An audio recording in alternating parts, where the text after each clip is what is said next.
methamphetamine is not your friend, No, sir. but you continue to use it. Well, I'm trying to walk away from it, sir. I'm trying to rebuild my life. Please don't send me back to prison. That ruined my life.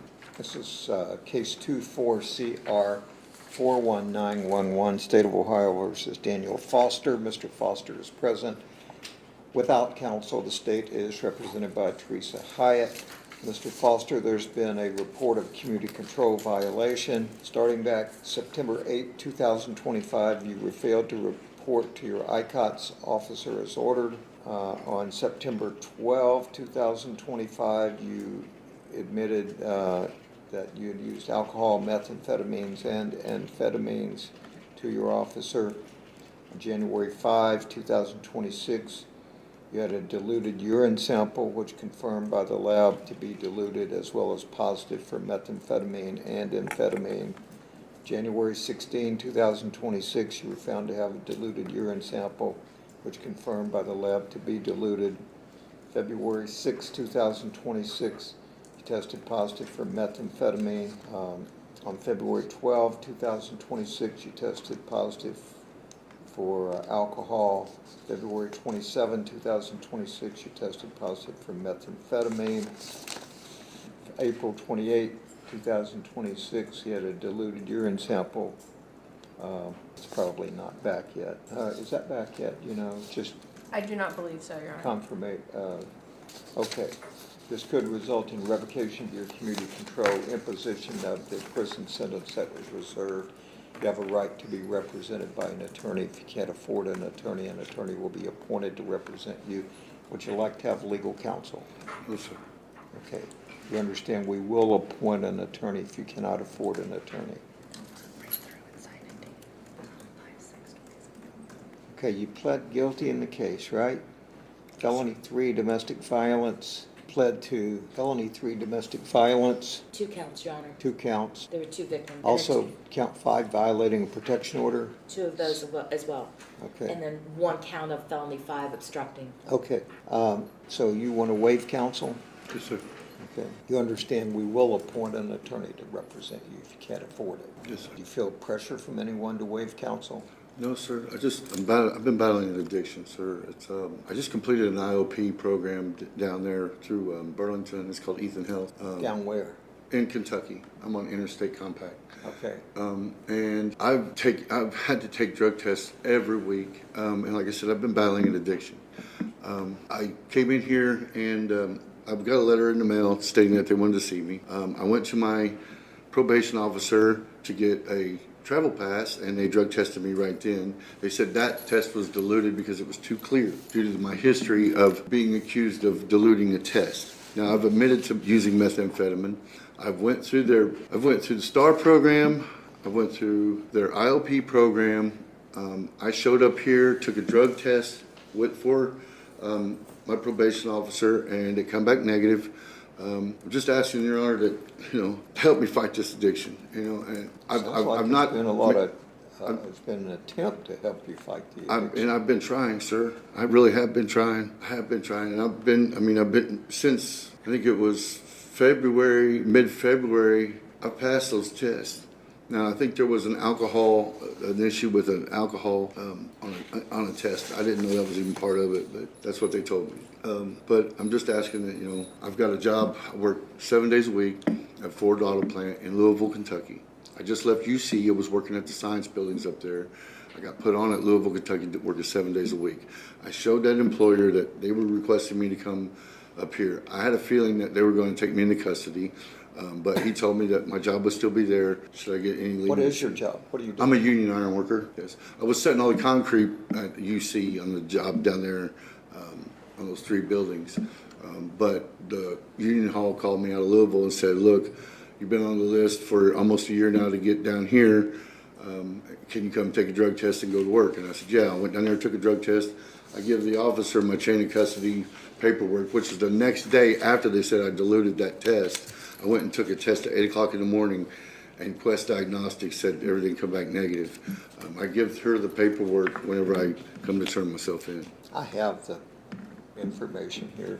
Okay. Ms. Height, what happened in this case? So I was just looking, Your Honor. Actually, this happened, it looks like there was 3 incidents back all in 2024. First one was January 23rd. Victims in this case, Your Honor, is his wife Janet and his daughter Sydney. On January 23rd of 24, it looks like there was a protection order out. The defendant arrived at the apartment and his wife Janet let him inside despite the protection order.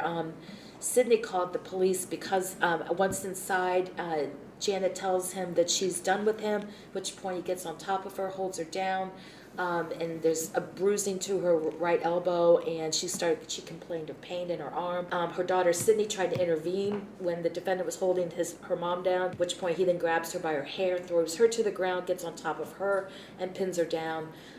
Sydney says that she could feel like a knife at his hip, tells her mom to go grab it. That's when the defendant jumped up and left. Then on May 10th of 2024, he had, I guess, apparently he had called or came around 1 o'clock in the morning saying he was cold and he was sleeping in his truck. So again, Janet let him inside.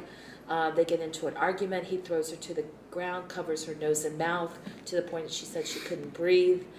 He then told her if she stopped yelling and agreed not to call the cops, he'd leave. He threatened that she would never sleep another night if she did call the police. And it looks like I'm not sure, there was something about, I guess he was served with a protection order, I'm sorry, Your Honor, on April 30th of 2024.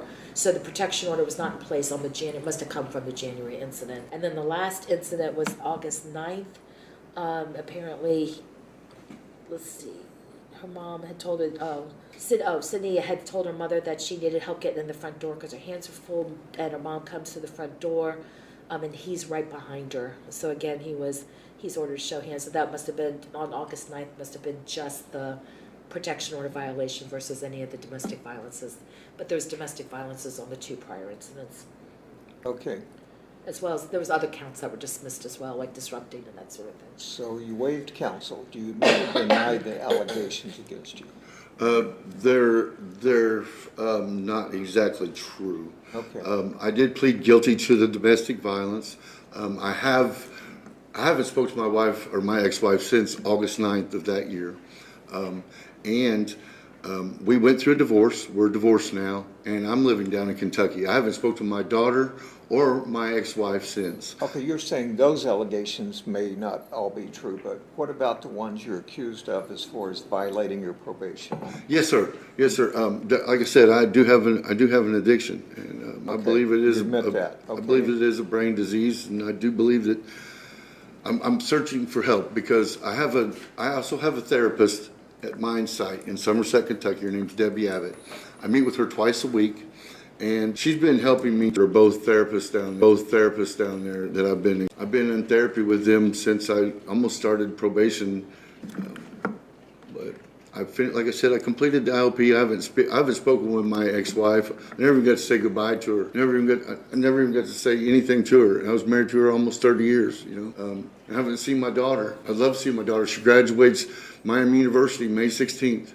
I'm not going to get to be there. I'm not going to get to see her because there's a protection order in place, and I respect that. And I would die to be there. I would die to be there. But I know I can't be because of this protection order. But I went through a major depression during this divorce. And after the whole thing, and that's why I turned to drugs. That's why I turned to methamphetamine, which I know is wrong. I've been clean now for almost 2 months. It's a little, I could say exactly day, but I know that I'm clean, and I can continue to stay clean. Look, I know what diluted samples mean. What's that? I know what a diluted sample is. It means you drink a gallon of water before you come in order to pass a drug test. Exactly. Methamphetamine is not your friend. No, sir. So It's ruined my life. It's ruined my life. It really has. But you continue to use it. Well, I'm trying to walk away from it, sir, and that's why I've left. I've left those areas that I was in. I'm trying.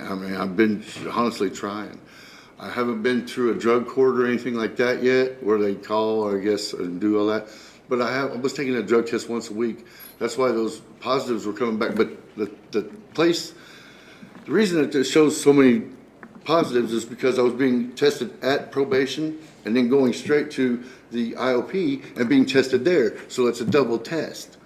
It was showing that I was positive at probation and positive at IOP. You're missing the whole point here. Okay. It doesn't matter if you took 7 tests, they're Right. positive. Yes, sir. That's what you're missing here. Yes, sir. Yes, sir. I You understand keep that. focusing on other people, other things, you're continuing to use, you're going to treatment, you're not making the commitment you need. And I'm trying to figure out what to do because you've already been to a STAR program. You're trying to make a living, I understand, you've got an earbud in your ear, you're getting no benefit from that as you're trying to do trying to do your job and do this treatment. It's hard. It was hard. Yeah, so, I mean, I can just put you in jail, and you shouldn't be able to use methamphetamine there, but there's no guarantee if you want it, and as long as, it sounds like you still want it, that's the I don't, problem. Your Honor. I don't. It's ruined my life. What I really wanted is to see my daughter graduate. You Well, know, that and sounds out of the I made, question. what's that? That sounds out of the question. I You've know got it is. I know it protection is. order. I know it is. But I mean, that's the pinnacle of her, of her life, you know. And I just ask that you just give me a chance. Let me go to a rehab or Ms. Hyde, is there anything you want to say? Your Honor, the recommendations to revoke him and go to prison, I just want to, I don't know if you've had a chance to look yet. This defendant has an abysmal record. He has been to prison before. He looks like he has starting with back in 2018, a felony 3 burglary conviction. He also had a felony 3 violation of a protection order back in 2018. He had a failure to comply, felony 3. Has been convicted of arson, felony 4, improper handling of a firearm in a motor vehicle, felony 4. Let me keep going, let's see. And then I believe we have, oh no, these aren't, another violation of protection order in 2018 here in Warren County. Oh, no, that was the same one, I'm sorry. Then we had, I just want to say, I was going through Jenny's notes as well at the sentencing back in December of 24. You indicated you weren't sure if he was going to be amenable, but you were going to give him a chance. You did make a sentence of 60 months. You reserved 60 months where you were consecuting some sentences. And according to Jenny's notes, you indicated to the defendant it was because you were trying to make sure he knew he had a heavy price to pay if he did not follow the terms of community control. Your Honor, in this particular case, he's not following the orders of community control. He's not doing what he's supposed to be doing on his ICOTS. And I feel like at this point, he just needs to go and serve his 60 months. He has 269 days of jail time credit. Okay, thank you. Now, you get the last word, sir. Sir, please give me a chance. Please give me a chance to just go to complete this probation. This probation is almost halfway through. I'm working, I'm trying my hardest. I mean, I've passed the drug test when I came in here. I passed my last drug test with IOP. I mean, I've done everything I'm supposed to do. I know I had a hiccup in the middle. Now, those first charges that she responded or spoke of back in 18, that all come from one case. That all come from one day, you know, and I did 4 years. You sentenced me to 4 years on that. I got out on judicial release. I completed my probation there, so I am probationary. I can't complete probation. I completed probation with you. You give me my license back on a Class 2 suspension. You let me get my license back. You blessed me so I could start my life over. Then I tried to rekindle my relationship with my wife, and she took the divorce off the table. Then the toxicity came back, and then my depression came back. And I didn't want to let go of my family, but after being arrested, I knew I had to. So I've not made any contact with them. I've not done anything like that. I've not caught any new charges, such as, you know, trying to reach out to them or be around my wife or ex-wife. I went on my own, you know, and that's probably part of the reason that I fell into this addiction, because I've been isolated. I'm just asking you, please, I'm 53 years old. I've not even violated probation to where, you know, I've caught a new charge or anything like that. I'm trying to rebuild my life. I've got a great job right now, and I can still do IOP. I can still do any type of rehab you want me to do, any type of sanction you want me to do. But I'm asking you, Your Honor, please don't send me back to prison. That ruined my life. That ruined my life. It's been so hard to rebuild since I got out. And now it's just this addiction, you know, and I don't know, I don't know what to say about this addiction. I know it's not right. I've been trying my best to, you know, stay clean, but I don't know what, you know, I don't know what to do. And I know that in the prison system, I mean, there's methamphetamine in there. Does it say I would use methamphetamine in there? No way, no way. Because when I was in there last, I didn't use any drugs in there. I come out on judicial release. You granted me judicial. When I got out and I was isolated and I was going through depression through this divorce and trying to keep my family, that's where I fell. That's where I fell. That's where I fell apart. But I'm rebuilding. How much credit does he have? 269 days, Your Honor. So basically 9 months is all he's served, right? Correct. Okay. Please, sir. Just please, sir, give me a chance. Okay, you already said that. I know, but I'm begging you. I know. It ruined my life, man. It's ruined my life, and I'm trying to rebuild. I'll do any program you want me to do. I'll do any length of probation. I can be clean anytime, whenever you want. I can be on drug court, whatever you want. Okay, I'm going to continue him on community control, order him to complete CCC. When you get out of CCC, you can go back to Kentucky. Will they do an ICOT supervision with this history, you think? They're currently supervising him, so Okay. I would assume that. All right, so he they'll can report continue. to us if he continues to use or have problems. Thank you, Your Honor. Probably, yeah, I know I shouldn't do this. I can tell it's probably nobody in this room who thinks that you deserve this chance, including me, really, as far as that you deserve it. But you already know that if I have to, I'll send you back. Yes, sir, I do. Because I sent you once, but you didn't stay long. It was long enough. I mean, it was long for me. How long was it? It was almost 3.5 years. Okay. It was a 4-year sentence. I'm missing something here. How much jail credit does he have? 269 days. He's talking about I'm talking different. about, He's talking about prison versus his prior time in. Oh, Yeah. okay. Yes, sir. How much is reserved on this case? 60 months, Your Honor. You Okay. can sect a Yeah, couple of I'm the sorry, cases. sir. I didn't understand what you I were saying. thought that prison term he was talking about was served as part of the 60-month sentence. No, No, sir. Your Honor, No, no. sir. That 4 years that he was given on some of, at least one of the other cases. with Okay. this- Oh, that was back in 2018. All right. Yes, sir. Well, you've got some potential here. You've got a job. You no longer have contact with the victim in the case. That's right. You're not going to be able to go to your daughter's graduation because you've got a no contact order. That's right. And I'd say it's pretty apparent she doesn't want you there. Maybe I'm wrong, but you can't go because you're going to be at CCC. You can still turn your life around at 54 years old, but if you don't, then it's on no one but you. All right, that's all. Thank you, sir.